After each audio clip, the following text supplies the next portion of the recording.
వి gold trusted gold buyers మీరు తాకట్టు పెట్టిన బంగారాన్ని విడిపించి ఈ రోజు ఉన్న మార్కెట్ ధరకు కొనబడును. ఈ 6 months లో అనేక అప్డేట్స్ ఉన్నాయి, మీరు కూడా ఫాలో అవుతూనే ఉన్నారు. నాగరాణి ఏం చేస్తుంది, ఆమె లైఫ్ ఎలా ఉంది ఏంటి అని. అసలు ఎలా చనిపోయాము, అసలు మనం దేనికోసం పుట్టామని అడిగాను.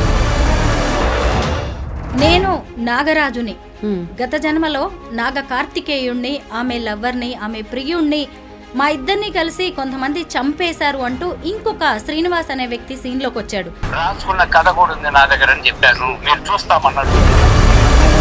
అతనికేమో 52 years, ఇద్దరి మధ్య 30 ఏళ్ల గ్యాప్ ఉంది. పబ్లిక్ లోకి తీసుకొచ్చేసిన తర్వాత ఇప్పుడు నాగరాజులు ఒక్కలు కాదు, 100 మంది నాగరాజులు వస్తారు. ఫస్ట్ ఆఫ్ ఆల్ ఒక యంగ్ అమ్మాయిని తీసుకొచ్చి మీడియాలో అంతా ఎక్స్పోజ్ చేసేసిన తర్వాత ప్రతి ఒక్కరు అడ్వాంటేజ్ తీసుకోవడానికే ట్రై చేస్తారు. సో మన భారతదేశంలో, మన సాంప్రదాయంలో అమ్మాయిని ఏంటి ప్రెస్ మీట్ గురించి అంతా నెగిటివ్ అవుతుంది కదా అంటే, నవ్విన నాపచేనే పండుతుంది మేడం, ఖచ్చితంగా మా అమ్మాయి చెప్పిందే కరెక్టు. ఒకవేళ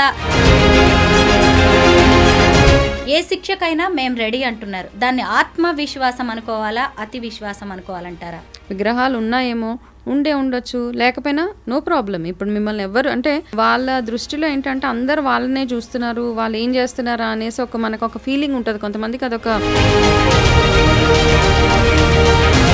ఎనీ మీడియా అన్నెసెసరీ హైప్ ఏదైతే ఇస్తున్నారో, పదే ఇంటర్వ్యూలు చేసేసి అందరినీ పిలిచేసి, అదే అంటే ఇట్స్ లైక్ ఎట్లా మ్యాడ్నెస్ అన్నమాట. మీరు గత జన్మ గురించి, పునర్జన్మ గురించి, వాటన్నిటి గురించి మీకు చాలా మంచి నాలెడ్జ్ ఉంది. ఎవరిదైనా డేట్ ఆఫ్ బర్త్ కానీ జాతకం చూస్తే మీరు వాళ్ళ గత జన్మలో ఏంటి, వాళ్ళ నెక్స్ట్ జన్మ ఎలా ఉండబోతుంది అనేది కూడా మీరు చెప్పగలరు. అయితే ఇప్పుడు వీళ్ళ అప్రోచ్ సరిగ్గా లేదంటారా, లేదంటే భవిత ఆమె తల్లి చెప్తున్నది కట్టు కదా అంటారా? ఆస్ట్రాలజికల్గా మనకి గ్రహాలు కొంచెం ఇన్ఫ్లుయెన్సెస్ ఉంటాయన్నమాట. పాజిటివ్ గ్రహాస్ అండ్ నెగటివ్ గ్రహ ఇన్ఫ్లుయెన్సెస్ ఉంటాయి. వాళ్ళ మదర్ ఈజ్ అ నెగటివ్ గ్రహ ఫర్ ద గర్ల్, నాకు అదే అనిపిస్తుంది. ఓకే, ఏ మదర్ అయినా కానీ నా పిల్ల సేఫ్గా ఉండాలి, నా అమ్మాయి నలుగురిలో ఎక్స్పోజ్ అవ్వకూడదు అన్న ఇది. ఒక యంగ్ అమ్మాయిని తీసుకొచ్చి పదే అదే పాయింట్ని ప్రూవ్ చేయడానికి ట్రై చేస్తున్నారు వాళ్ళ mother. With all due respect, చాలా స్ట్రగుల్. అందరికీ నమస్కారం, నేను Swaroopa Potlapalli. Welcome to I dream. ఈ మధ్య కాలంలో నాగరాజు నాగరాణి స్టోరీ ఎంత వైరల్ అవుతుందో మీరందరూ కూడా చూస్తూనే ఉన్నారు. నిజంగా గత జన్మ అనేది ఉంటుందా, మరో జన్మ అనేది మనిషికి ఉంటుందా? ప్రస్తుతం నాతో పాటు టారో కార్డ్ రీడర్, అలాగే రిగ్రెషన్ థెరపిస్ట్ అయిన వనజ రామశెట్టి గారు ఉన్నారు. ఆవిడతో మాట్లాడదాం. మేడం నమస్తే. నమస్తే అండి స్వరూప. కరెక్ట్గా 6 months బ్యాక్ మనం నాగరాణి భవితని ఇంటర్వ్యూ చేశాము. కరెక్ట్. అప్పుడు మీరు ఆమెకు సంబంధించిన అనేక విషయాలు తెలుసుకున్నారు. అయితే ఈ 6 monthsలో అనేక అప్డేట్స్ ఉన్నాయి, మీరు కూడా ఫాలో అవుతూనే ఉన్నారు. నాగరాణి ఏం చేస్తుంది, ఆమె లైఫ్ ఎలా ఉంది ఏంటి అని. ఇప్పుడు కొత్తగా నాగరాజు వచ్చారు సీన్లోకి. మీ అభిప్రాయం ఏంటి మొత్తం ఈ ఎపిసోడ్ మీద?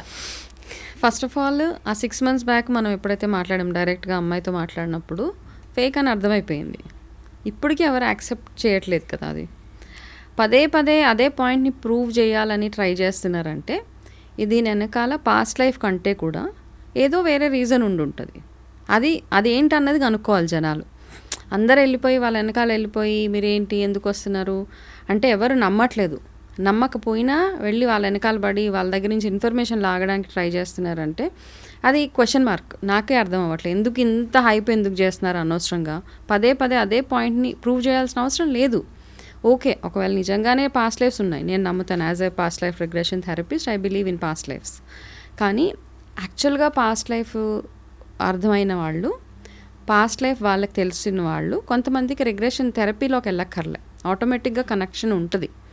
ఆ సోల్ మెమరీస్ అవన్నీ అలాగే ఉండిపోతాయి, వాళ్ళకి తెలిసిపోతూ ఉంటుంది అనమాట. ఏదో ఇండికేషన్ ఓకే అని ఉన్నవాళ్ళు చాలామంది ఉన్నారు, మన ఇండియాలోనే బోల్డంతమంది ఉన్నారు. అట్లా తెలిసిన వాళ్ళు చాలా సింపుల్గా, చాలా ప్రొఫెషనల్గా, వాళ్ళని చూస్తేనే మనకు ఒక పాజిటివ్ వైబ్ వచ్చేలాగా చాలా బాగుంటారు యాక్చువల్గా వాళ్ళు. ఓకే, అంటే వాళ్ళు ఇంత హంగామా చేసి హైప్ చేసి నేనేంటో నాకు తెలుసు పాస్ట్ లైఫ్ గొడవ చేయరు. యాక్చువల్గా వాళ్ళకి పాస్ట్ లైఫ్ నిజంగా గుర్తొచ్చిన వాళ్ళకి వాళ్ళ పర్పస్ ఆఫ్ లైఫ్ అంటాం కదా, అది ఏంటో అన్నది వాళ్ళకి అర్థమవుతుంది. సో ఆ పర్పస్ ఆఫ్ లైఫ్ ఏంటి అన్న దాని టువర్డ్స్గా వర్క్ చేస్తూ ఉంటారు వాళ్ళు. అది తెలిసిన వాళ్ళకి. ఇప్పుడు ఇట్లా మనం చూస్తున్నాం, ఈ ఫేక్గా చెప్పి వచ్చే వాళ్ళు చాలామంది కనపడుతున్నారు. వాళ్ళకి ఏంటంటే జస్ట్ ఒక హైప్ చేసేయాలి. నాకు పాస్ట్ లైఫ్ గుర్తొచ్చేసిందంటే నేను ఒక హైప్ చేసేసి వాళ్ళ ఎక్స్పెక్టేషన్ ఏంటి అన్నది అది మనం తెలుసుకోగలగాలి. మనం ఎక్స్పెక్టేషన్స్ తెలియదు అక్కడ. ఇట్స్ ఆల్ ఫేక్ బేసిక్గా నన్ను అడిగితే. నన్ను సర్ప్రైజ్ చేసింది ఏంటి అంటే, ఈ అమ్మాయికి 22 ఏళ్ళు, నేను నాగరాజుని, గత జన్మలో నాగ కార్తికేయుణ్ణి, ఆమె లవ్వర్ని, ఆమె ప్రియుణ్ణి, మా ఇద్దరిని కలిసి కొంతమంది చంపేశారు అంటూ ఇంకొక శ్రీనివాస్ అనే వ్యక్తి సీన్లోకి వచ్చాడు. అతనికేమో 52 ఇయర్స్. ఇద్దరి మధ్య 30 ఏళ్ళ గ్యాప్ ఉంది. వీళ్ళిద్దరూ కలిసి విజయనగరంలోని ఒక కాళికామాత టెంపుల్లో ఉన్న నాగరాజు, నాగరాణి, నాగదేవతల విగ్రహాలు, శివలింగాన్ని బయటకు తీస్తాము అని చెప్తున్నారు. దీని మీద మీరేమంటారు, నమ్ముతున్నారా? ఫస్ట్ ఆఫ్ ఆల్ ఈ అమ్మాయిని ఇంత పబ్లిసిటీ చేసేసిన తర్వాత, పబ్లిక్లోకి తీసుకొచ్చేసిన తర్వాత, ఇప్పుడు నాగరాజులు ఒకళ్ళు కాదు 100 మంది నాగరాజులు వస్తారు. Isn't it? సో ఎందుకంటే ఫస్ట్ ఆఫ్ ఆల్ ఒక యంగ్ అమ్మాయిని తీసుకొచ్చి ఇంత పాపులర్, ఇంత మీడియాలో అంత ఎక్స్పోజ్ చేసేసిన తర్వాత ప్రతి ఒక్కరు అడ్వాంటేజ్ తీసుకోవడానికే ట్రై చేస్తారు. సో మన భారతదేశంలో, మన సాంప్రదాయంలో అమ్మాయిని ఎంతో సీక్రెట్గా ఉంచే ఒక ట్రెడిషన్ మనది ఒకప్పుడు. ఇప్పుడైతే జాబ్స్ పరంగా అన్ని రకాలుగా బయటకు వచ్చారు, దట్స్ ఎ డిఫరెంట్ స్టోరీ. కానీ ఇట్లాంటి విషయాల్లో ఒక యంగ్ అమ్మాయిని, పెళ్లిగాని అమ్మాయిని ఎక్స్పోజ్ చేసేసి అందరికీ చూపించేసేసి ఏదో చెప్పేస్తే ఫస్ట్ ఆఫ్ ఆల్ అవతల వాళ్ళకి అర్థమైందండి వీళ్ళకి పలానా వీక్నెస్ ఉంది. ఇట్స్ దే ఆర్ యాక్చువల్లీ, వాళ్ళందరికీ ఒక వీక్నెస్ ఉందన్నమాట. వాళ్ళు తెలుసుకోవాలి అదంతా. యాక్చువల్గా they have to meet a doctor. First ఒక డాక్టర్ని చూసి ఆ ప్రాబ్లమ్కి వాళ్ళు సొల్యూషన్ తెచ్చుకోవాలి. తప్పిస్తే ఇట్లా చూపించేటప్పటికి అందరూ వస్తారు. నేను నాగరాజు అని వస్తాడు, ఇంకొకరు వాళ్ళ మంత్రులను వస్తారు, అందరూ వచ్చేస్తారు. ఇక be ready for that. So అతను ఎవరైతే వచ్చారో ఏజ్ గ్యాప్ చూడండి ఫస్ట్ ఆఫ్ ఆల్. అంటే ఏం చేద్దామని, ఒకవేళ నిజంగానే అక్కడ టెంపుల్ ఉంటే we are all very in for it కదా. మన ఇండియాలో ఎక్కడన్నా ఒక దగ్గర తవ్వకాల్లో ఒక గుడి బయటపడిందంటే చాలా గ్రాండ్గా దాన్ని ఎక్స్పోజ్ చేసి పూజలు అవి చేస్తారు, ప్రతిష్టలు చేస్తారు. అక్కడ ఉంది అంటే వెళ్ళి, ఇంతకుముందు కూడా అదే చెప్పాం, మీరు వెళ్ళి వాళ్ళతో మాట్లాడండి, రిక్వెస్ట్ చేసుకోండి, గవర్నమెంట్ని రిక్వెస్ట్ చేస్తారా, చేసి అక్కడ నిజంగానే టెంపుల్ ఉంటే అక్కడ నుంచి అది తీసుకురండి. ఈ మధ్య రీసెంట్గానే ఎవరో ఇట్లా చెప్పారనమాట, ఎక్కడో ఏవో ఉన్నాయి ఇక్కడ తవ్వండి, ఇదేదో బయటకు వస్తుంటే ఒక అడుగు తవ్వగానే బయటకు వచ్చేసింది.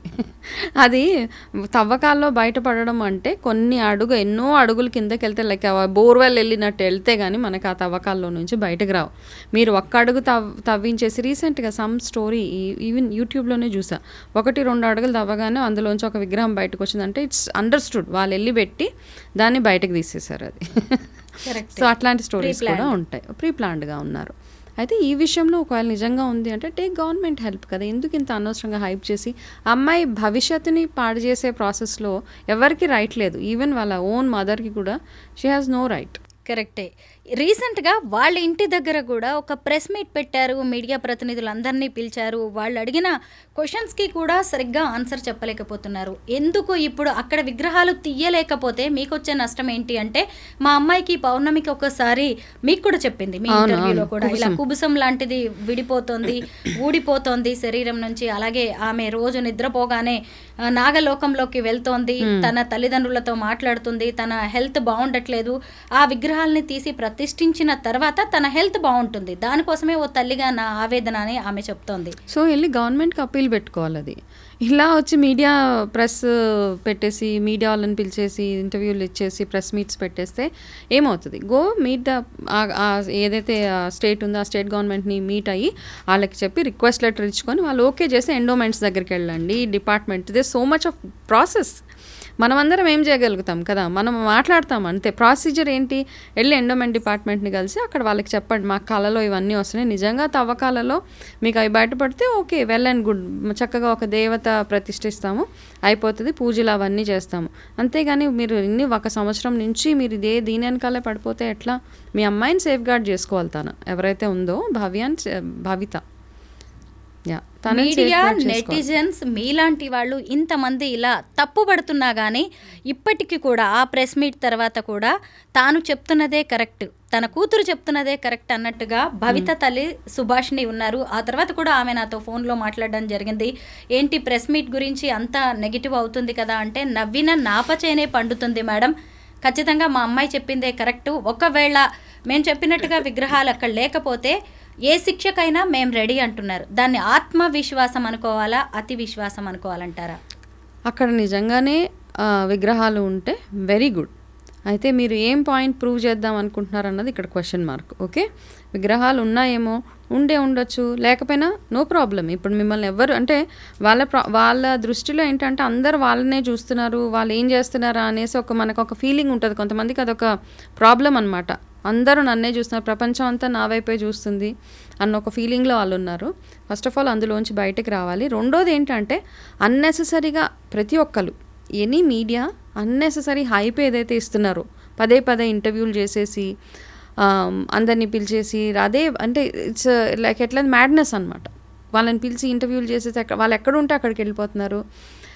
అందులోంచి మనకి పనికొచ్చే ఇన్ఫర్మేషన్ ఏది రావట్లేదు. యాక్చువల్గా ఎన్నో గుళ్ళు ఉన్నాయి, తవ్వకాలలో విగ్రహాలు బయటపడినవి చాలా ఉన్నాయి మనకి కదా. ఏదో భూకంపాలు వచ్చినప్పుడు వెళ్ళిపోతే తర్వాత ఎప్పుడు తవ్వకాలలో బయటపడతాయి. సో అట్లాంటివి చాలా కొన్ని వేల టెంపుల్స్ని మనం చూసాం మన ఇండియాలో. సో ఇది కూడా ఒకటి ఉండొచ్చు. దాన్ని బయటకు తీసుకురావడం ఇట్స్ హార్డ్లీ అసలు అదొక పెద్ద పనే కాదు. ఒక్క గవర్నమెంట్ అప్రూవల్ ఇచ్చింది అంటే తీసుకురావాలి. దానికి పనిష్మెంట్లు, మేము ఏదైనా అయిపోతాం, ఇవన్నీ అక్కర్లేదు. మీరు ఎక్కడున్నారో అక్కడుండి ఒక మంచి పర్పస్, సరే ఆ అమ్మాయి పర్పస్ ఆఫ్ లైఫ్ ఇస్ ఈ టెంపుల్ని కట్టించడము, ఆ విగ్రహాలను బయటకు తీసుకురావడం అని తనకు తెలిసిందేమో తన purpose of life. So let her work towards it. Right approach ఉంటే బాగుంటుంది. ఇప్పుడు మీడియా వాళ్ళందరితో మాట్లాడేసి కొన్ని వేల మందిని గుంపేసుకొని వెళ్తే unless endowments government gives an approval, మనం ఏమీ చేయలేము ఆ ప్లేస్లో. సో వాళ్ళకి అది అర్థం కావాలి అక్కడ. వనజ గారు, మీరు ఒక రిగ్రెషన్ థెరపిస్ట్. మీరు గత జన్మ గురించి, పునర్జన్మ గురించి, వాటన్నిటి గురించి మీకు చాలా మంచి నాలెడ్జ్ ఉంది. ఎవరిదైనా డేట్ ఆఫ్ బర్త్ కానీ జాతకం చూస్తే మీరు వాళ్ళ గత జన్మలో ఏంటి, వాళ్ళ నెక్స్ట్ జన్మ ఎలా ఉండబోతుంది అనేది కూడా మీరు చెప్పగలరు. అయితే ఇప్పుడు వీళ్ళ అప్రోచ్ సరిగ్గా లేదంటారా, లేదంటే భవిత ఆమె తల్లి చెప్తున్నది కట్టు కదా అంటారా? ఆస్ట్రాలజికల్గా మనకి గ్రహాలు కొంచెం ఇన్ఫ్లుయెన్సెస్ ఉంటాయన్నమాట. పాజిటివ్ గ్రహాస్ అండ్ నెగటివ్ గ్రహ ఇన్ఫ్లుయెన్సెస్ ఉంటాయి. సో వాళ్ళ మదర్ ఈజ్ అ నెగటివ్ గ్రహ ఫర్ ద గర్ల్, నాకు అదే అనిపిస్తుంది. ఓకే, ఎందుకంటే ఒక తల్లి అంటే పిల్లని ఎంత సేఫ్ గార్డ్ చేయాలో అంత చేయాలి మదర్, యాజ్ ఎ మదర్. అవునా? ఏ మదర్ అయినా కానీ నా పిల్ల సేఫ్గా ఉండాలి, నా అమ్మాయి నలుగురిలో ఎక్స్పోజ్ అవ్వకూడదు అన్న ఇది. ఒక యంగ్ అమ్మాయిని తీసుకొచ్చి పదే అదే పాయింట్ని ప్రూవ్ చేయడానికి ట్రై చేస్తున్నారు వాళ్ళ mother. With all due respect, చాలా స్ట్రగుల్. అంటే నిజంగా ఒకవేళ అక్కడ విగ్రహాలు ఉన్నాయి, వాళ్ళ అమ్మాయి నాగకన్య, వాళ్ళ అమ్మాయి గురించి నిజంగా బాధపడే అమ్మాయి అయితే తను వేరే రూట్ చూస్ చేసుకుంటారు. కాబట్టి నన్ను అడిగితే ఆస్ట్రాలజికల్గా చూస్తే మన జాతకం ప్రకారం ఇట్లాంటివి లైఫ్లో ఇలాంటివి మనం ఫేస్ చేయాల్సి వస్తుంది. మీరు అన్నారు కదా, నేను ఆస్ట్రాలజికల్గా కొన్ని ప్రిడిక్షన్స్ అవి చేస్తాను. అందులో నాకేమనిపిస్తుంది అంటే, మనకు చెప్తారు కదా ఈ గ్రహాలు బాగోలేదు, మన లైఫ్లో మనం మీట్ అయ్యే మనుషులే మన గ్రహాలు. నాకు ఏదన్నా ఒక పెద్ద ప్రాబ్లం వచ్చినప్పుడు నాకు సహాయం చేయడానికి వచ్చే మనిషే is a good planet for me, is a good గ్రహ. అంతే, ఆ గ్రహం బాగుంటేనే ఆ మనిషి మన దగ్గరికి వచ్చి నన్ను ఆ కష్టంలో నుంచి బయటకు తీసుకొస్తారు.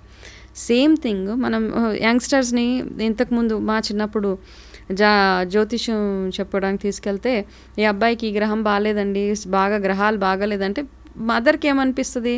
తిట్టేవాళ్ళు పేరెంట్స్, నీ ఫ్రెండ్సే నీకు చెడు గ్రహాలు అట్లా ఇట్లా అనేసి. సో మనం ఏమంటాం అంటే, ఫ్రెండ్స్ సావాసం పట్టి పలానా వాళ్ళు చెడిపోతున్నారు.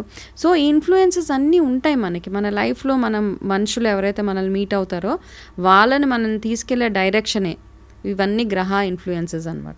సో ఈ అమ్మాయి విషయంలో what I feel is mother, ఇప్పుడు వచ్చే కొత్త 52-year-old గ్రహం, ఇవన్నీ అల్లుడు గ్రహం, ఇవన్నీ ప్లేయింగ్ అ కీ రోల్ పాపం అమ్మాయి లైఫ్లో. అంటే అమ్మాయి సేఫ్గా ఉండాలి ఎక్కడున్నా కానీ. పాపం ఇన్నోసెంట్, అన్నీ చూసుకుంటే తన ఇన్నోసెంట్గానే ఉంది పాపం. చూస్తే తనకి కొన్నిటికి ఆన్సర్స్ లేవు అక్కడ. నిజమే, ఏం తెలియదు కదా. ఒక ఇంటర్వ్యూలో నాగబంధం ఏంటి అంటే పాపం దిక్కులు చూస్తూ ఉంది తను. యాక్చువల్గా ఏంటంటే నిజంగా పాస్ట్ లైఫ్స్ ఉన్నవాళ్ళు ఫ్లాలెస్గా మాట్లాడతారు. ఒకటి, వాళ్ళు ఎక్కడ తడుముకోరు వాళ్ళకి, ఎందుకంటే పాస్ట్ లైఫ్ గుర్తున్న వాళ్ళు ఎక్కడ వాళ్ళకి అన్నీ తెలుస్తాయి అనమాట. ఇంకా నాలెడ్జ్ డబల్ ఉంటుంది వాళ్ళకి. నాకు ఎక్కడ బాధగా అనిపిస్తుందంటే వనజ గారు, అసలు ఆ శ్రీనివాస్ అనే వ్యక్తి సీన్లోకి రావడం, ఇంకెవరో కూడా నేనే నాగరాజుని అంటూ వీడియోస్ పెట్టడం, అసలు కామెంట్స్లో కూడా నేనే నాగరాజుని అంటూ విపరీతంగా కామెంట్స్ చేయడం, ఇవన్నీ చూస్తున్నప్పుడు ఒక విమెన్గా మనం కూడా కొంత రెస్పాండ్ అవుతున్నాం తెలియకుండానే. ఇది కాదు కదా ఒక తల్లి కానీ ఒక కూతురు కానీ ఒకవేళ ఏదైనా ఉన్నా చేసే విధానం అని అనిపిస్తుంది మనకు కూడా. అవును, కరెక్టే కదా. ఇప్పుడు ఏంటంటే ఎక్కడో మనమే ఒక స్టెప్ ముందుకు తీసుకుని ఇది స్టాప్ చేయాలి ఇక్కడ. ఎందుకంటే too much of non sense.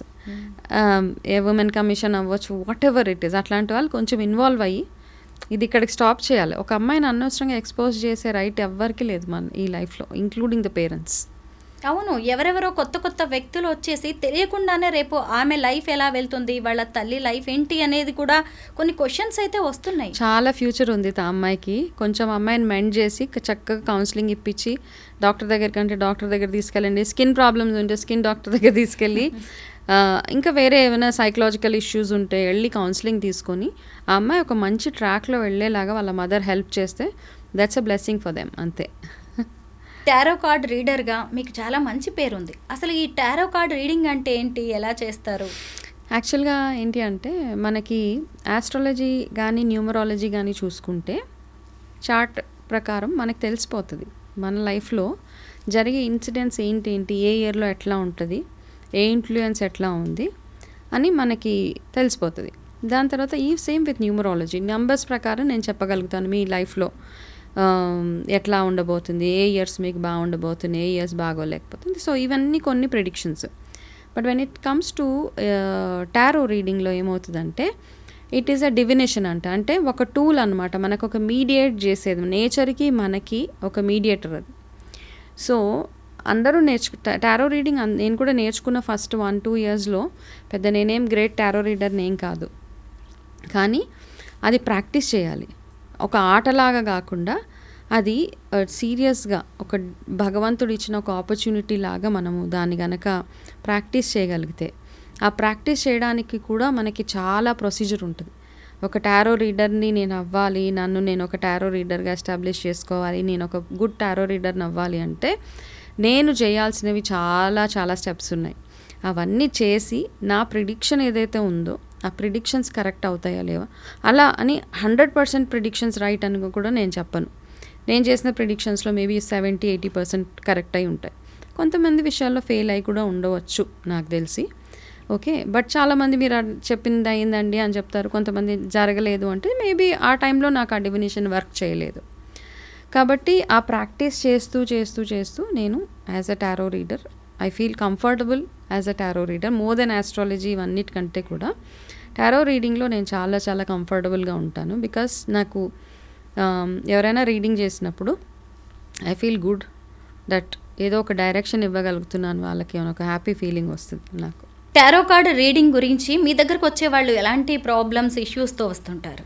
Okay, అయితే మోస్ట్లీ ఏదైనా ప్రాబ్లం వాళ్ళకి ఫ్యూచర్లో ఒక డెసిషన్ తీసుకోవాలి, ఆ డెసిషన్ రైట్ ఆర్ రాంగ్, నా ఫ్యూచర్ ఎట్లా ఉండబోతుంది, మోస్ట్లీ ఎక్స్ట్రా మ్యారిటల్ అఫైర్స్ ఉన్న వాళ్ళల్లో నా లైఫ్ ఎందుకు ఇట్లా జరుగుతుంది అని కొన్ని ఉంటాయి.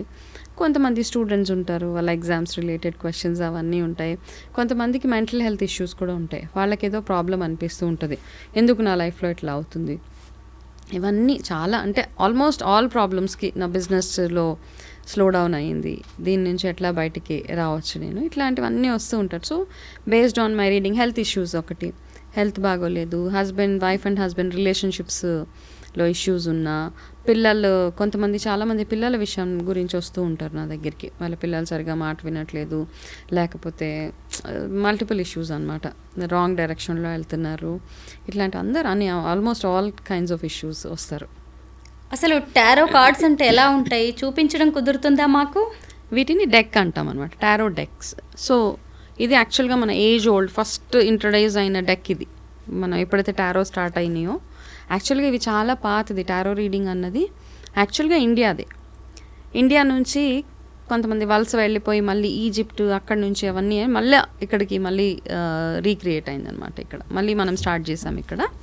అయితే అప్పట్లో మనకి ఏంటంటే నేచర్ డివినేషన్స్ అని ఉండేవన్నమాట. ఋషులు వాళ్ళని చూస్తే వాళ్ళ దగ్గర వాళ్ళు తపస్సు చేస్తూ ఉంటారు, తపస్సు చేస్తున్నప్పుడు మనం వెళ్ళి ఏదైనా క్వశ్చన్ అడిగితే వాళ్ళు ఏం చెప్పేవాళ్ళు కదా, ఏం చూసేవాళ్ళు కదా, ఆస్ట్రాలజీ చూడరు, కార్డ్స్ చూడరు, ఏం చూడరు, జస్ట్ ఇట్లా కళ్ళు ఓపెన్ చేసి కాసేపు ఏదో అబ్జర్వ్ చేస్తారు, అబ్జర్వ్ చేసి మనకు ఆన్సర్ ఇచ్చేవాళ్ళు.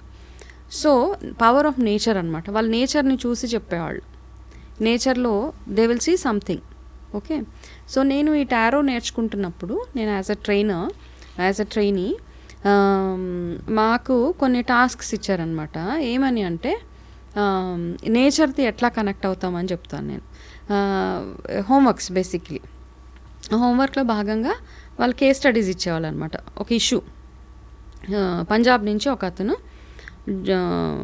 బిజినెస్ చేయాలి. ఆ బిజినెస్లో పార్ట్నర్షిప్ చేయవచ్చా, చేయకూడదా, ఒకవేళ నేను ఈ బిజినెస్ పార్ట్నర్షిప్లో పెడితే నాకు ఇది సక్సెస్ఫుల్గా ఉంటుందా ఉండదా అని. It's a homework to all of us. So మా మెంటర్ నాకు చెప్పింది, నువ్వు ఈ డివినేషను కార్డ్స్ నుంచి కాదు నేచర్ నుంచి చేసుకుని చెప్పు నాకు అన్నది. నాకు నేచర్ నుంచి అంటే ఎట్లా చెప్పాలి నేచర్ నుంచి. సో ఆ ప్రొసీజర్ మెడిటేషన్ అవన్నీ చేసిన తర్వాత ఈ క్వశ్చన్ పట్టుకొని బయటికి వెళ్ళి కూర్చున్నా. కాసేపు బయటికి వెళ్ళి కూర్చొని I was only observing sky అనమాట. ఏమవుతుంది అయితే దీనికి ఆన్సర్ అంటే ఇది ఫన్నీగా అనిపించవచ్చు చాలామందికి, but I believe in it. 2 పక్షులు ఇట్లా కలిసి ఇట్లా ఎగురుతున్నాయి ఆకాశంలో. సో చూస్తున్నా వాటిని, చూసి 2 బాగా అలా కలిసి ఒకదాని వెనకాల ఒకటి 2 బర్డ్స్ వెళ్ళి కాసేపు వెళ్ళిన తర్వాత ఒక బర్డ్ వెళ్ళిపోయింది దూరంగా, ఇంకొక బర్డ్ ఫ్లై అయిపోయింది. సో ఓకే, నాకు నా ఆన్సర్ దొరికిందని మా మెంటర్కి కాల్ చేశా. సో నా డెఫినేషను నేను ఇది చేసా, అతనికి పనికిరాదు, టిల్ ఎన్ ఎక్స్టెంట్ బాగానే వెళ్తుంది, దాని తర్వాత వాళ్ళకి ప్రాబ్లం వస్తుంది. సో ఇది నా డెఫినేషన్ అని చెప్పాను. నేను చేసిన నా understanding as per the nature study అంటే తను ఏం చెప్పారంటే, ఎగ్జాక్ట్లీ ఇది ఇప్పుడు కేస్ స్టడీ కాదు, ఇది ఆల్రెడీ అయిపోయిన కేస్ స్టడీ ఇచ్చాను నీకు. అతను పార్ట్నర్షిప్లో ఉన్నాడు, ఒక 3 years తర్వాత ఇప్పుడు వాళ్ళిద్దరి మధ్యలో ఫైట్ నడుస్తుంది, అందుకని ఇప్పుడు వచ్చాడు మన దగ్గరికి, అతనికి ఇవ్వాలి ఆన్సర్ ఒకటి మేము అయితే. సో ఇది నా ఆన్సర్ అంటే పర్ఫెక్ట్. సో మనం ఎప్పుడైతే నేచర్కి కనెక్ట్ అవ్వగలుగుతాం, నేచర్ అంటే గాలి, నీరు, చెట్లు, పక్షులు, స్కై, ఎర్త్, ఇవన్నిటితో మనం ఎప్పుడైతే బాగా కనెక్ట్ అవ్వగలుగుతామో మన ఇంట్యూషన్స్ బాగా వర్క్ చేస్తాయి. అది వర్క్ చేసినప్పుడు మనం చక్కగా ఎవరైనా మన దగ్గర ప్రాబ్లమ్ తోటి వస్తే we can give our solutions to them అనమాట. ఇప్పుడు నేను ఏదైనా అడిగాను అనుకోండి, మీరు చెప్పగలరా? అంటే కార్డ్స్ చూసి చెప్తారా? అయితే ఒకటి, కార్డ్స్లో మనకి ఫ్యూచర్ తెలిసిపోతుంది, ఏదో బంగారు బాట అయిపోతుంది అట్లా కాదు, ఒక డైరెక్షన్ దొరుకుతుంది మనకి. డెఫినెట్గా చెప్పొచ్చు. అంటే ఇప్పుడు నా క్వశ్చన్ ఏంటి, నా ప్రాబ్లం ఏంటి అనేది మీకు చెప్పాలా లేదంటే మనసులో అనుకోవాలా? చూద్దాం, ట్రై చేస్తాను. మీ క్వశ్చన్ కూడా ఏంటి అన్నది దీంట్లోంచి ట్రై చేద్దాం మనం. ఓకే, చెప్పమంటారా మీకు? నేను లేదు చెప్పొద్దు, చూసిన తర్వాత నేను చెప్తాను, ఒకవేళ అది కరెక్ట్ అయితే you can say that. Okay okay okay okay first of all మీ ఎనర్జీ చెప్తా. You're a very fun loving person. Okay, అంటే చాలాసార్లు మీట్ అయ్యాము, బట్ నాకు తన పర్సనల్ తెలీదు. మీరు ఎప్పుడైనా కానీ ఎక్కడైనా హ్యాపెనింగ్ ప్లేసెస్లో ఉండాలనుకుంటారు. ఓకే, సో ఇది నేను మీకోసం తీసిన కార్డు. ఓకే, ఎక్కడైనా ఎక్కువ జనం ఉండే ప్లేసెస్లో చాలా హ్యాపెనింగ్గా, మీ మైండ్కి ఒక్క నెగటివ్ థాట్ కూడా రాలేని ప్లేసెస్లో మీరు ఎప్పుడు మిమ్మల్ని మీరు ఎంగేజ్ చేసుకోవాలని మీ థాట్ ఉంటుంది అనమాట. This is your first energy first. Okay, ఇంకొకటి చూద్దాం. సో ఫస్ట్ థింగ్ ఏంటంటే స్వరూప, ఓకే మీరు పీస్ఫుల్గా నిద్రపోయి ఎన్ని రోజులైంది? చాలా రోజులు అవుతుంది వనజ గారు. ఓకే, సో ఇది మీ మెంటల్ స్టేట్ అనమాట. You can't sleep properly because constant fear మీకు. ఓకే, ఏదో బ్యాక్ ఆఫ్ ద మైండ్ నడుస్తూనే ఉంటుంది. Okay, so majorly to do with your career. Okay, so second card అది మీ కెరీర్లో మీ థాట్ అంతా మీ గురించే కాదు, మీ thought process is your kids studies, your husband's profession matters a lot to you. Okay, so అయితే మీ దగ్గర ఉన్న ఒకటి ఏంటంటే మీరు ఫెయిల్యూర్ని యాక్సెప్ట్ చేయలేరు. అంతే కదా? అంటే you don't take failure easily. Acceptance పక్కన పెట్టేస్తే, okay accept is a wrong word I think, you don't take it easily. అది చాలా బయటకి చూపించడానికి ఫస్ట్ కార్డు మీరు ఫన్ లవింగ్గా కనపడినా ఒక్క దగ్గర కూడా మిమ్మల్ని ఒక ఇన్సల్ట్ కానీ ఎవరైనా మిమ్మల్ని తక్కువ చేసి మాట్లాడిన దగ్గర you want to get out of that place అనమాట. సో అది మీ nature. But all said and done, మీరు ఎవరికో డ్యూ ఉన్నారు యాక్చువల్గా. అంటే due is not money, it's not money. Due అంటే ఎప్పుడు మనీ కాదు. సమ్ ఫామ్లో మీరు ఆ కర్మ ఏదైతే ఉందో ఆ కర్మని క్లియర్ చేసేయాలి ఎవరితోటో. అంటే ఈ లైఫ్ లోనేనా? ఈ లైఫ్ పాస్ట్ కర్మ బ్యాలెన్స్ ఉండిపోయింది మీదే. ఆ కర్మని క్లియర్ బ్యాలెన్స్ మిస్ అవుతుంది కాబట్టి, అంటే ఇంకా డీటెయిల్డ్గా ఇక్కడ చెప్పను, ఆఫ్ ఇది చెప్తాను. సో ఆ కర్మ బ్యాలెన్స్ చేసుకుంటే గనక మీ కెరీర్ బ్యాలెన్స్ అవుతుంది. Basically me major focus is right now is on your career. Due అంటే అసలు ఎలా వాళ్ళకి ఎలా తీర్చుకోవాలి ఆ రుణం? మేము అది ఆఫ్లైన్ చేద్దామా? పర్వాలేదు. అంటే నాకు తెలిసిన వాళ్ళందరూ కామెంట్స్ పెట్టేస్తారేమో నాకు డ్యూ నాకు డ్యూ అని. డ్యూ అంటే మనీ కాదు, ఏదో some service you are due for. మీకు ఎవరో ఏదో టైంలో చేసి ఉంటారు, వాళ్ళకి ఇంకా మీరు బ్యాలెన్స్ చేయాలి అవన్నీ అనమాట. సో అదే కాకుండా పాస్ట్ లైఫ్లో మనం కొన్ని డ్యూస్ మనకు ఉంటాయి. So there are many things actually. నేను ఓన్లీ 3 కార్డ్ రీడింగే చేశాను కదా మీకు. సో ఇన్ డీటెయిల్ రీడింగ్ చేస్తే ఒక 1 hour అలా పడుతుంది అనమాట. ఆ రీడింగ్లో మీకున్న ప్రతి ఒక్క క్వశ్చన్కి నాకు తెలియదు మీరు ఏ క్వశ్చన్ మైండ్లో ఉందో నాకు యాక్చువల్గా, but this is my answer for you. మీకు ఏదైనా స్పెసిఫిక్ క్వశ్చన్ ఉంటే I can read for that. అడగచ్చా? నేను అడగచ్చు. ఓకే, ఇప్పుడు మీడియాలో జర్నలిస్ట్గా ఒక సీనియర్ యాంకర్గా 20 years అయిపోయింది నా కెరీర్ అంతా. బట్ ఇది నేను కాదు అనిపిస్తోంది, ఇంకా ఇక్కడ కాదు నేను ఉండాల్సింది అనిపిస్తోంది వనజ గారు. బట్ ఇక్కడ నేను లైఫ్లో ఒక టర్నింగ్ పాయింట్ అనేది నాకు కావాలి, నేను ఇంకా కొత్త స్టెప్ తీసుకోవాలి అనుకుంటున్నాను. బట్ ధైర్యం సరిపోవట్లేదు. వన్స్ మళ్ళీ ఒక్కసారి దీన్ని వదిలేసి నేను కొత్త ఫీల్డ్కో ఇంకా కొత్త స్టెప్ ఏదైనా తీసుకుంటే మళ్ళీ సక్సీడ్ అవుతానా లేదా అక్కడ, ఆ టెన్షన్ ఆ భయం అయితే ఉంది. ఈ 3 కార్డ్స్లో అవే చెప్పినాయి కదా. ఓకే, ఫస్ట్ కార్డ్ చెప్పేసింది టెన్షన్లో ఉంటారు మీరు 24 గంటలు while you are a fun loving person. Okay, మీరు but stress always plays in your mind. Okay, so మీరు అడిగిన క్వశ్చన్కి మీరే అక్కడ నుంచి ఒక కార్డ్ పిక్ చేసి ఇవ్వండి నాకు. ఇంకొక కార్డా? ఈ 3 అయిపోయినాయి కదా రీడింగ్స్, సరిగా ఆలోచించి ఇవ్వండి.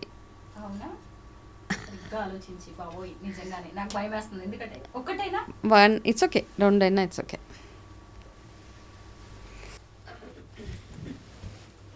ఈ 20 years మీకు ఫుల్ ఆఫ్ హార్డ్ పుష్ అనమాట. మీరు ఈ లెవెల్కి రావడానికి కూడా ఒక్కొక్క స్టెప్ కౌంట్ చేసుకుంటూ వచ్చారు ఇక్కడికి మీరు. ఓకే, ఎస్, మీరు you will canker everything what ever. Okay, good, very good turning point వస్తుంది ఒక దగ్గర మీకు. అయితే ఆ టర్నింగ్ పాయింట్కి main reason will be a male person in your life. My husband. Maybe. Yeah, of course. Yeah. My father. 100%. Your father. Yeah. Yes. Okay. Your father, your brother, your husband. Yes. Okay. వాళ్ళ support తోటి మీరు ఒక మంచి turning point you will definitely go. So మీరు out of the place అనిపిస్తుంది కదా మీకు ఇప్పుడు, that's only a temporary phase of your life అనమాట. మీరు ఎక్కడ ఉండాలి అక్కడే ఉన్నారు ప్రస్తుతానికి. ఇక్కడ నుంచే you will take a very good turn in your life. Hope for the best. Yes. ఎలా ఉంటుందో. అయితే ఈ కార్డ్స్ చూసి చెప్పేయగలరా? ముఖ్యంగా నాకు వచ్చిన డౌట్ ఏంటంటే, ఫస్ట్ మా మదర్ నేమ్ అడిగారు కదా, ఎందుకు అడిగారు? అమ్మ పేరుతో ఎందుకు స్టార్ట్ చేశారు? సో అయితే ఒక్కొక్క టారో రీడర్ ఒక్కొక్క డెఫినేషన్ ప్రాక్టీసెస్ చేస్తూ ఉంటారండి. నేను మీ ఎనర్జీ కనెక్ట్ చేయాలి అంటే I definitely need your mother's name. నా విషయంలో చాలామంది చాలా రకాలుగా అడగరు యాక్చువల్గా, but I connect it with the mother's energy అనమాట. వాళ్ళ మదర్ ఎనర్జీ తోటి బాగా వర్క్ అవుతుంది నాకు ఎప్పుడైనా కానీ. So I take it. చాలామంది వేరే క్వశ్చన్స్ అడుగుతారు, but I choose mother's name. నేను బాగా కనెక్ట్ అవ్వగలుగుతాను మదర్ నేమ్ తోటి. అంటే మామూలుగా సాధారణంగా కూడా చెప్తారు కదా, అమ్మ ఎనర్జీస్ కానీ అమ్మ జీన్స్ మనకు ఉంటాయి కాబట్టి అది కూడా కనెక్ట్ అవుతుందంటే. ఎస్, 100% కనెక్ట్ అవుతుంది. కాబట్టి ఆ మదర్, బికాస్ మదర్ ఎనర్జీతో మామూలుగా ఈ కార్డ్స్ అన్నీ యాక్చువల్గా ఏంటంటే ఆన్లైన్ చేస్తాం కాబట్టి నేనే పిక్ చేస్తాను. ఇట్లా ఆన్లైన్ డైరెక్ట్గా చేసినప్పుడు వాళ్ళే పిక్ చేసుకుంటారు కార్డ్స్. సో నేను మోస్ట్లీ డైరెక్ట్ చేసినప్పుడు పెద్ద వాళ్ళ మదర్ నేమ్ అంత అడగను, బట్ యాజ్ అ ప్రాక్టీస్ వచ్చేసింది నాకు. ఆన్లైన్ చేస్తాను కాబట్టి వాళ్ళ మదర్ పేరు అడుగుతాను అనమాట. పేరు అడిగి అప్పుడు స్టార్ట్ చేస్తాను ఈ రీడింగ్ అంతా. ఎవరు ఏ క్వశ్చన్ అడిగినా ఈ కార్డు చూసి ఆ కార్డ్ నుంచి మీరు డైరెక్షన్ ఇస్తారా? Direction, yes. చాలా మంది నిజమే, మీరు చెప్పింది కరెక్టే. మీ గైడెన్స్ తో నేను దీన్ని ఓవర్కమ్ చేశాను, నాకు ఇక్కడ సక్సెస్ వచ్చింది అని చెప్తూ ఉంటారా? ఉన్నారు, చాలా మంది ఉన్నారు. ఏదైనా కేస్ స్టడీ మీకు బాగా నచ్చింది, మీరు బాగా హ్యాపీ ఫీల్ అయిన కేస్ స్టడీ?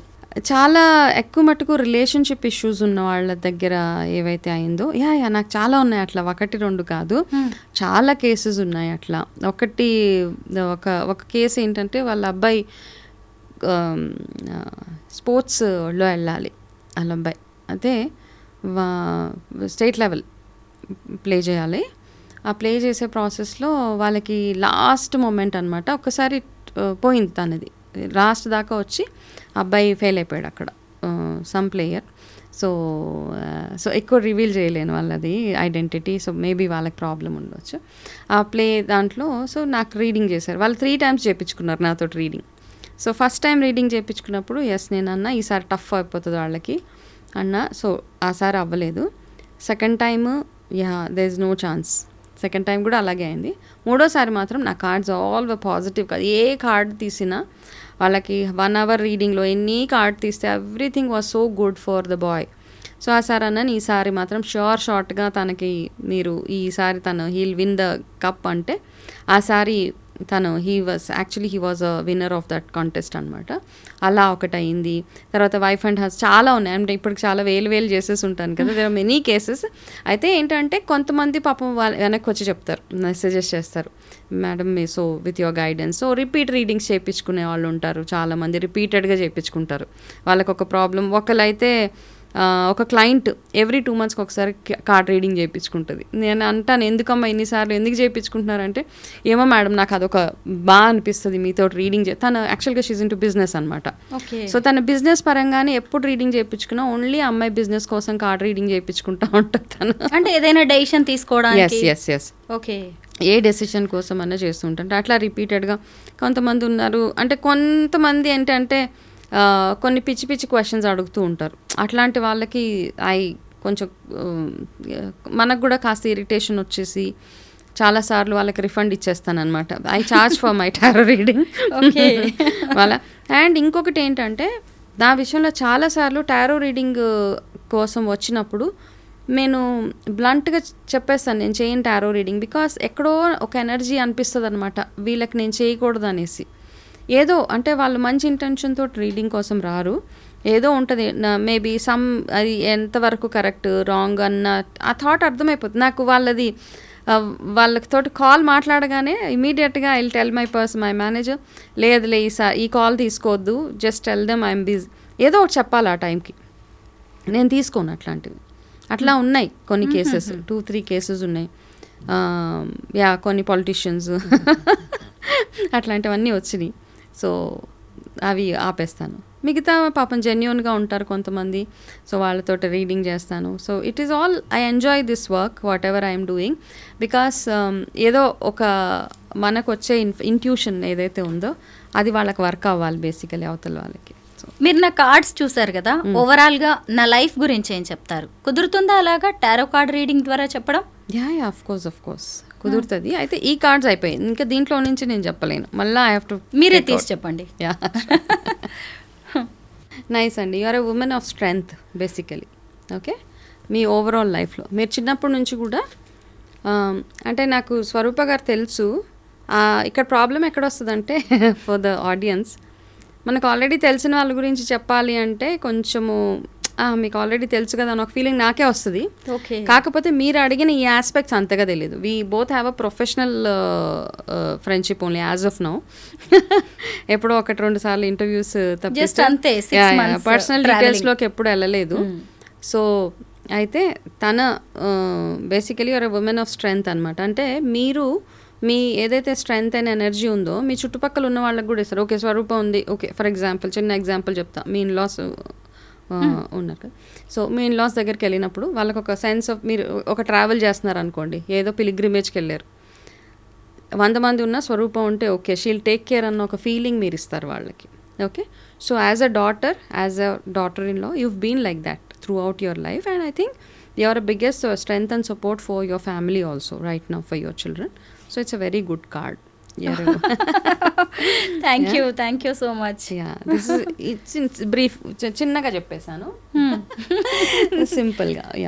ఓహో, ఓకే. లైఫ్లో ఇంకేదన్నా మంచి డెసిషన్ తీసుకోవాలి, లేదంటే కొత్తగా ఏదైనా స్టార్ట్ చేయాలి అనుకున్న ప్రాబ్లమ్స్ ఏమున్నా కానీ మీ దగ్గరకు వస్తే ఈ టారో కార్డ్ తీసి వాళ్ళకి దానికి ఒక సొల్యూషన్ చెప్తారు, డైరెక్షన్ ఇస్తారు. ఒక డైరెక్షన్. ఇప్పుడు నేను షేర్లో ఇన్వెస్ట్ చేయాలి, ఒక ₹1,00,00,000 ఇన్వెస్ట్ చేసే డైలమాలో ఉంటాం. సో మనకి కొంచెం ఎందుకంటే ఇలా చెప్పాలి అంటే కూడా ఫస్ట్ ఆఫ్ ఆల్ అంటే ఒక టారో ఏదైనా ఎనీథింగ్, ఒక ఆస్ట్రాలజర్ అవ్వాలన్నా, ఒక న్యూమరాలజిస్ట్ అవ్వాలన్నా, ఒక టారో రీడర్ అవ్వాలన్నా, ఫస్ట్ ఆఫ్ ఆల్ మనము we have to be very very simple and down to earth.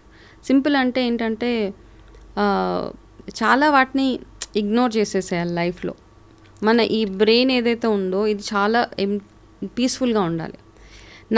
నా సెట్ ఆఫ్ ఇష్యూస్ నాకున్నాయి, నేను రోజు వాటి గురించి ఆలోచించేసి నేను నా ప్రాబ్లమ్స్ నేను సాల్వ్ చేసుకోకుండా వేరే వాళ్ళవి సాల్వ్ చేయగలుగుతానా అంటే the answer is no. Therefore నా లైఫ్ని నేను ఫస్ట్ సెట్ చేసుకున్నాను.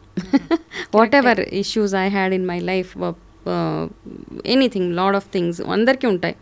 అలాగే అవన్నిటి తర్వాత ఒక ఫేజ్ ఆఫ్ లైఫ్ వచ్చేస్తుంది అనమాట. I'm happy in my life అన్నప్పుడు మన మైండ్ బ్రెయిన్ అంతా చాలా క్లియర్గా ఉంటాయి. దాని తర్వాత you have to start practising it. ఇప్పుడు టారో రీడింగ్ చేయాలంటే సడన్గా ఎవరో ఒక రీడింగ్ బుక్ చేసుకున్నారంటే గబగబా కూర్చొని చేసేయడానికి లేదు అక్కడ. ఆ డే అంతా I have to be very in a space where I can do the reading. వాళ్ళకి చక్కగా రీడింగ్ చేయాలి, మెడిటేషన్ చేయాలి. అన్నిటికంటే ఇంపార్టెంట్గా భగవంతుడు ఆశీర్వాదం ఉంటేనే మనం ఇవన్నీ చేయగలుగుతాం. ఎందుకంటే నాకు వచ్చే ఏదైతే ఆన్సర్స్ ఉంటాయో ఇది ఇంట్యూషనే, కానీ ఆ intuition has to work on the card అనమాట. నేను ఒక కార్డ్ తీస్తే ఆ కార్డ్లో ఆ ఆన్సర్ రాగలగాలి. దానికి నేను ఎంత మెడిటేషన్ ప్రాక్టీస్ చేయాలి, స్పిరిచువల్గా ఉండాలి, ఇవన్నీ ఉంటాయన్నమాట. It's a big process all together. Correct మీరు చెప్పింది. అయితే ఎవరికి వాళ్ళు టారో రీడింగ్ చేసుకోవచ్చా అంటే మీకోసం మీరు చేసుకుంటాను. నేను ఎప్పుడైనా చాలా డిస్టర్బ్డ్గా ఉన్నప్పుడు నేను చేసుకుంటాను. ఒకవేళ నాకు మరీ ఆన్సర్స్ రాకపోతే నాకు మాస్టర్స్ ఉన్నారు, వాళ్ళకి కాల్ చేసి వాళ్ళతోటి రీడింగ్ అడుగుతాను అనమాట. నేను ఐఎమ్ స్టక్ హియర్, ఏం చేయొచ్చు అని. మీరు ఇందాక ఒక మాట అన్నారు, ఎక్స్టర్నల్ అఫైర్స్ గురించి కూడా మేము కార్డ్స్ ద్వారా చూస్తాము అని. అసలు ఎందుకు అలాంటి వాటి కోసం కూడా వస్తూ ఉంటారా మీ దగ్గరికి? వస్తారండి. యాక్చువల్గా చాలా వింత క్వశ్చన్స్ కేసెస్ వస్తూ ఉంటాయి. కాకపోతే వాళ్ళదంతా సీక్రెట్గా పెట్టమని చెప్తారనమాట. మేము కాల్ చేస్తామని చాలా మంది ఐడెంటిటీ రాంగ్ ఇస్తారు. సో నా కాల్ చేసినప్పుడు ఏదో పేరుతోటి వాళ్ళు కార్డ్ రీడింగ్ అంటారు. తీరా నేను అడుగుతాను, నాకు ఎనర్జీ మ్యాచ్ అవ్వట్లేదండి ఏంటి అంటే, అప్పుడు వాళ్ళ యాక్చువల్ పేరు అంటే ఫోన్ చేసి కూడా కనుక్కోవచ్చా? ఫోన్లోనే, మోస్ట్లీ ఫోన్లోనేనండి. డైరెక్ట్గా టైం ఉండదు అసలు. ఎందుకంటే reading drains out my energy. చాలా ఒక 1 hour 1.5 hours పడుతుంది మాట్లాడుతూ ఉంటే. చాలా మందికి ఇంట్రెస్టింగ్గా ఉంటుంది కాబట్టి వాళ్ళకి ఫోన్ పెట్టబుద్ది లేదు. అంటే వాళ్ళు కాల్లో ఉండగానే మీరు కార్డ్స్ చూసి వాళ్ళకి అప్పటికప్పుడే చెప్తూ ఉంటారు. కాల్ చేసినప్పుడు ప్రొసీజర్ చాలా డిఫరెంట్గా ఉంటుంది. నేను కలర్ మ్యాచ్ చేస్తాను, వాళ్ళు చెప్పిన కలర్, వాళ్ళు చెప్పిన నంబర్స్ తోటి మ్యాచ్ చేస్తాను. ఇప్పుడు టారో రీడింగ్ని నాకు వచ్చిన మిగతా ఏదైతే న్యూమరాలజీ అండ్ ఆస్ట్రాలజీ ఇవన్నిటితో మిక్స్ చేసి I have my own way of reading అనమాట, predicting things. So I have that path. Okay, పిల్లలకి సంబంధించి ఏ ఇష్యూస్ అడుగుతూ ఉంటారు ఎక్కువ? అంతా చదువు గురించి అండి. లేకపోతే most of the cases from the US, India నుంచి యుఎస్ వెళ్ళిపోయిన వాళ్ళు కాల్ చేసి నాతో మాట్లాడే ఏవైతే ఉన్నాయో ఇప్పుడున్న కేసెస్లో ఏంటంటే అమ్మాయిలు జెండర్ చేంజ్ చేసుకోవాలనుకుంటారు, అబ్బాయిలు జెండర్ చేంజ్, ఇట్లాంటివి చాలా కేసెస్ అండి. రీసెంట్గా చాలా వింటున్నాం, మీరు కూడా అదే చెప్తున్నారు. సో ఈ కేసెస్ వస్తాయి నాకు. అట్లాంటివి వచ్చినప్పుడు టారో రీడింగ్ వల్ల కాదు, బేసికలీ దే నీడ్ కౌన్సిలింగ్ కొన్ని cases. So I tell them ఇది టారో రీడింగ్ తోటి అవ్వదండి, నేను మాట్లాడతాను మీతో కావాలంటే కాసేపు, I can just talk to you, but with tarot reading nothing will happen. మీరు వెళ్ళి వాళ్ళకి ఎవరికైతే ఉన్నారో, ఐ థింక్ ఇప్పటికొక 15-16 కేసెస్ అట్లాంటివి వచ్చినాయి నాకు. వాళ్ళు పాపం రీడింగ్ కోసం వస్తారు. మా అబ్బాయి అండి సెపరేట్ ఉంటున్నాడు, వెళ్ళిపోయాడు, వేరే దగ్గర ఉంటున్నాడు, is also staying with Nadar guy but ఈ వాంట్ టు చేంజ్ జెండర్, ఇట్లాంటివి చెప్తూ ఉంటారు. ఇట్లాంటి కేసెస్ చాలా వచ్చినాయి. అది కాకుండా ఇంకొకటి ఏంటంటే మోస్ట్లీ విత్ మొబైల్ ఎడిక్టెడ్ అయిపోయారు, మా పిల్లలు చదవట్లేదు, ఇట్లాంటి వాటికి టారో రీడింగ్ ఏం చేయలేదు. లవ్ అఫైర్స్ అయితే చాలా కొన్ని కేసెస్ అయితే ఒక అమ్మాయి ఇంట్లో నుంచి బయటకు వచ్చేసి పెట్టి పట్టుకొని ఫోన్ చేసింది. నేను వెళ్ళడం రైటా రాంగ్, నేను ఫస్ట్ అమ్మ నువ్వు ఇంటికి వెళ్ళు, ఇప్పుడు నువ్వు ఇంట్లో నుంచి పెట్టి పట్టుకొని బయటకు వచ్చి నాకు కాల్ చేసి వెళ్ళాలా వద్దా అంటే ప్లీజ్ గో బ్యాక్ హోమ్. దాని తర్వాత సీరియస్లీ అది has a big decisions in life కదా. అంటే కొన్ని అట్లా ఉంటారు చాలామంది. సో ఇవన్నీ వస్తే కొన్ని డిస్టర్బింగ్గా కూడా ఉంటాయి కొన్ని ఇష్యూస్ మనకి. కొంతమంది కాల్ చేసి మా ఆయన వేరే అమ్మాయితోటి అఫైర్ నడిపిస్తున్నారు, నిజంగా అఫైర్ ఉందా లేదా, అట్లాంటివి I don't take such calls. So అవన్నీ చేయలేము, చేయకూడదు కూడా. సో ఎవరైనా కాల్ చేస్తే అలాంటి వాటికి చేయొద్దు.